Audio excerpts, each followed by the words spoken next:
I am part of our school's suicide prevention program. Now, we call ourselves part of Project Connect. So Project Connect is an initiative led by NAMI, the National Alliance on Mental Illness. So certain students from the school were selected and brought to Windsquam High School to be trained in teaching their fellow students about suicide prevention, what they can do about suicide to prevent it from happening, and lighter things like depression. So I was selected because, one, I had gone through this sort of thing myself. I've struggled with depression and obsessive compulsive disorder. They're very, especially when they're together, incredibly difficult mental illnesses to deal with. And so I had talked to my health teacher about this, and she knew that I had gone through this, and she felt that with my experience, my personal experience, she felt that I would be good to help sort of spread the message on how to keep this sort of thing from happening in the future.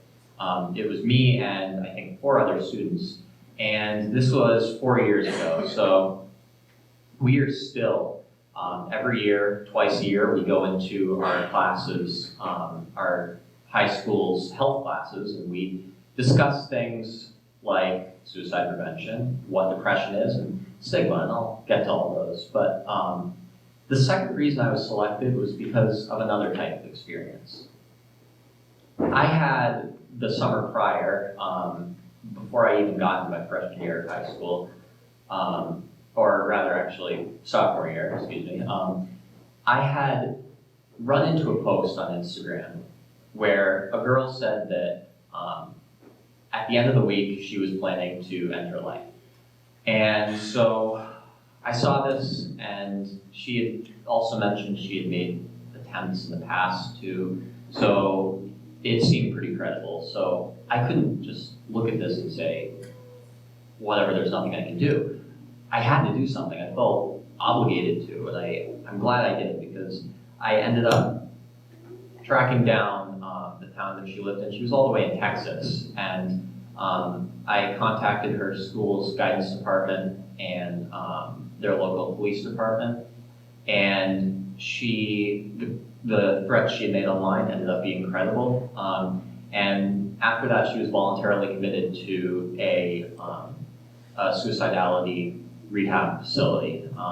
And from there on, honestly, I don't know where she is now, but the thought that she got into that facility it's good. It's good to hear that someone, tried to get better. But so that leads into what I'm doing today. So after seeing that, I couldn't let other people who had gone through the struggle that I had and that girl in Texas had. And so I decided I would get involved with this whole thing. I was trained by NAMI. It was a long, grueling, long session at Windsquam High School. It was exhausting, but totally worthwhile. We came out of that, and at first it was sort of rigid. We didn't really know what to do. But working with Jen Gagnon, one of our our high school's guidance counselors, we ended up expanding into a lot of different areas. So we talked to our community. I don't know if anyone was there. We had a few meetings with the community and its stakeholders we basically gave the same lesson we give to the students. We talk about what they can do and signs of depression or everything to do with it. And so after that, that sort of got us a little bit known. Not too long after, there was a very tragic incident in Loudon. Some of you may have heard of it. This was 2 or 3 months ago. A boy went missing for 4 or 5 days, and it turned out after they found him that he had died by suicide. And I and one other student who was trained with the school, we ended up we were invited to the vigil. And it was a candlelight vigil in Loudon at one of their parks. And we were invited because the parents wanted to focus on getting better, healing themselves, healing family members and friends, and healing others. And they had heard about what we were doing here at Belmont High School. And they wanted us to speak about what we were doing so that maybe we could have the chance just to spread our goals. So we spoke, and again, it was an awful, awful thing that happened, but out of it came a lot more. So after that, we've been coordinating with Kelly Gaspa. She's one of the Lakes Region coordinators to do with this sort of thing. And so we ended up doing a PSA with the Hewitt Center at Laconia High School. We used their digital arts studio and recorded the PSA. It's been shown in front of the high school. I'm not sure if it's happened yet, but it is planned to be shown in front of NAMI representatives at the national level and potentially aired publicly. Now, again, this followed the same structure as everything else we do. So I'm here to talk to you all today about what you can do. Because I can tell you, I could go all day about what I've done and what my fellow classmates who are trained have done, but that doesn't get you anywhere. So the one thing that is behind all of this sort of thing with mental illness and suicidality, we've been studying it for well over a century, and yet we still somehow struggle so much. It's a very, very common tragedy. According to the AFPS, the American Foundation for Prevention of Suicide, there are an average of 45,000 suicide deaths per year, and that's just in the US. For every one of those deaths, there is 25 attempts to take someone's life by suicide. That's an unbelievable number of people who are even trying to end their lives, and that should really say something. Suicide is the 10th leading cause of death in the US as well, and it should be nowhere near that, because unlike some other issues, it's something that we understand well, we just struggle to do the right things to prevent it. So, prevention. What is prevention? Well, it can stem through a lot of things.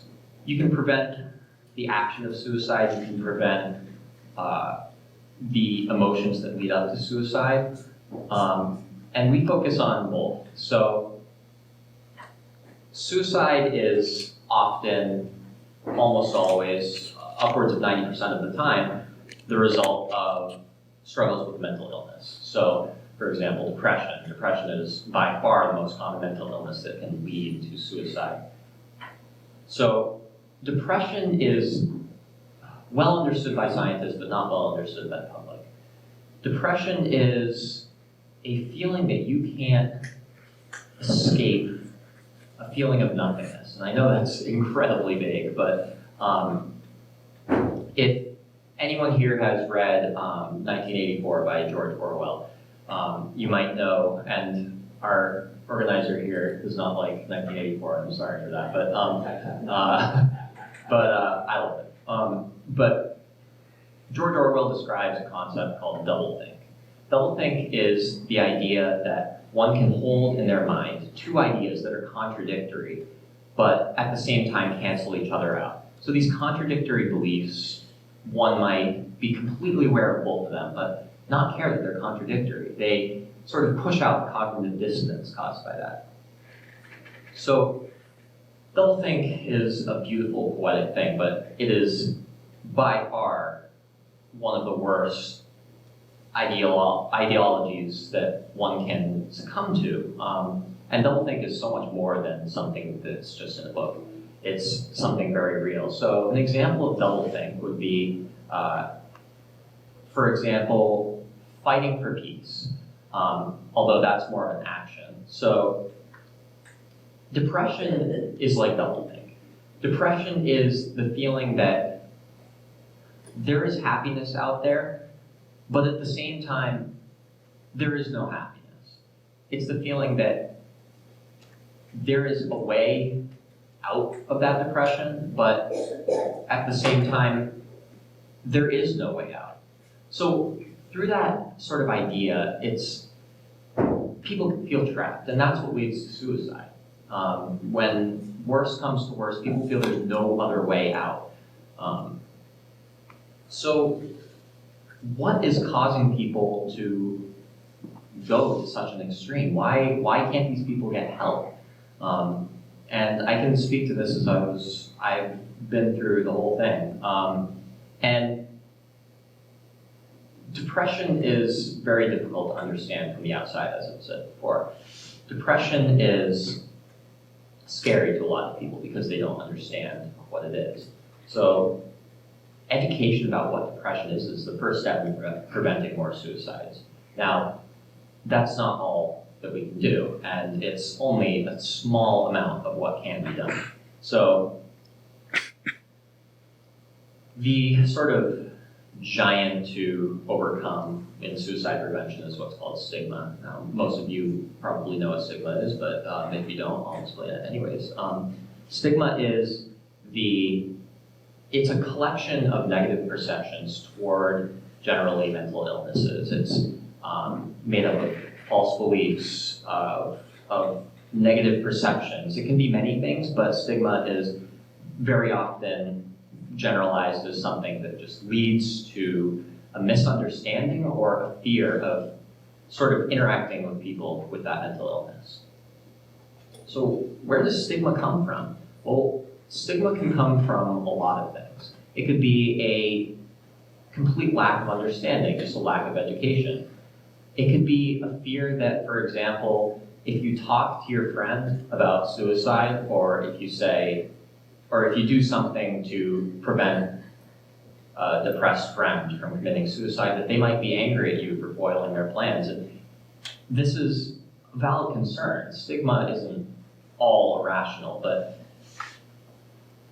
to that particular example, you can never be too careful when it comes to addressing an issue you see in your friend. So even if your friend hates you for trying to help them, for not letting them go through and escape that feeling, that duality that comes with depression, you're still a good friend. You are still a great person for doing something to help. Now, to address the lack of understanding, I think that's probably more common. So bipolar disorder is a fantastic example of a highly stigmatized mental illness.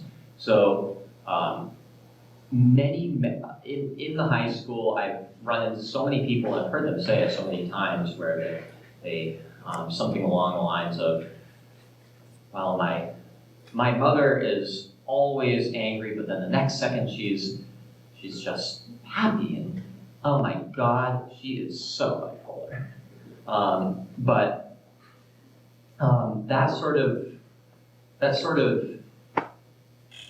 That's not what bipolar is. Bipolar disorder is a 2-week period where it's generally around 2 weeks where people become depressed, and then followed by another period where they're manic and have some symptoms similar to that of schizophrenia. Now, bipolar disorder is not the leading cause of suicide. Depression is, in terms of mental illness, but it gives you an example of how that misunderstanding can minimalize what people are actually going through, because it turns it into something that it's not. It turns it into a sort of really a joke. And so that sort of poor understanding of what a mental illness is, of what someone might be feeling, can be very, very detrimental. So stigma can be addressed, but it's certainly difficult. Now, stigma is everywhere. It's all over, especially among youth, which is why it's so hard to deal with in part with youth, because it's nearly ubiquitous to some degree. And so fighting stigma starts with, again, education. The education that people can always get better, that for example, people with mental illness are not crazy. They're not going through some sort of a foreign battle that no one can understand. You can certainly understand the battle that someone is going through without putting yourself into it, without having gone through it. It can be addressed through even things so simple as just talking to a friend, because stigma often prevents people from communicating with those who are in need because of a fear that they might either mess up or just don't want to interact with someone who's feeling that way. And it's awful, but it's certainly true. Talking to someone can always, it seems simple, but it is always a huge benefit to someone who is depressed. Having been there, I can say that one thing that a lot of people who are depressed will do is, for example, one thing I would do at least was I would sort of isolate myself in large groups of friends and sort of sit off to the side. And, I was so unhappy when I did it because I, again, was isolated, but in a way I was sort of testing to see if anyone would talk to me. But now that I'm sort of out of that period of depression, I can see that someone who doesn't understand what depression looks like, they wouldn't know what to do. They would see a friend who is intentionally putting themselves off to the side, and they're going to say, well, they want to be left alone, so I'll leave them alone. And it's unfortunate, but that's the reality of it. People can't understand, well, understand without actually being told what's going on. So if you see a friend, a family member, a peer, anyone who seems to be down or sad or so much as isolating themselves like I did, just talking to them can always help, because it lets them know that there is someone there, that there is someone who cares, and that maybe they were wrong about no one understanding, about life not being worth it. Because if someone cares, then there's some worth in life, because one can't care about someone and feel that their life is worthless. So in conclusion, the best thing you can do for anyone is to just talk. If you see someone who's, if they say, start giving away possessions, that's a common sign of suicide. People will give away possessions or suddenly seem happy after seeing sad because they realize they've found a way out, then you can always talk to them. Because it seems so simple, but talking is the way to eliminate stigma. Stigma prevents talking, but if you just don't think about it, if you just go through with it and you just be there for a friend, a family member, anyone, you can prevent tragedy.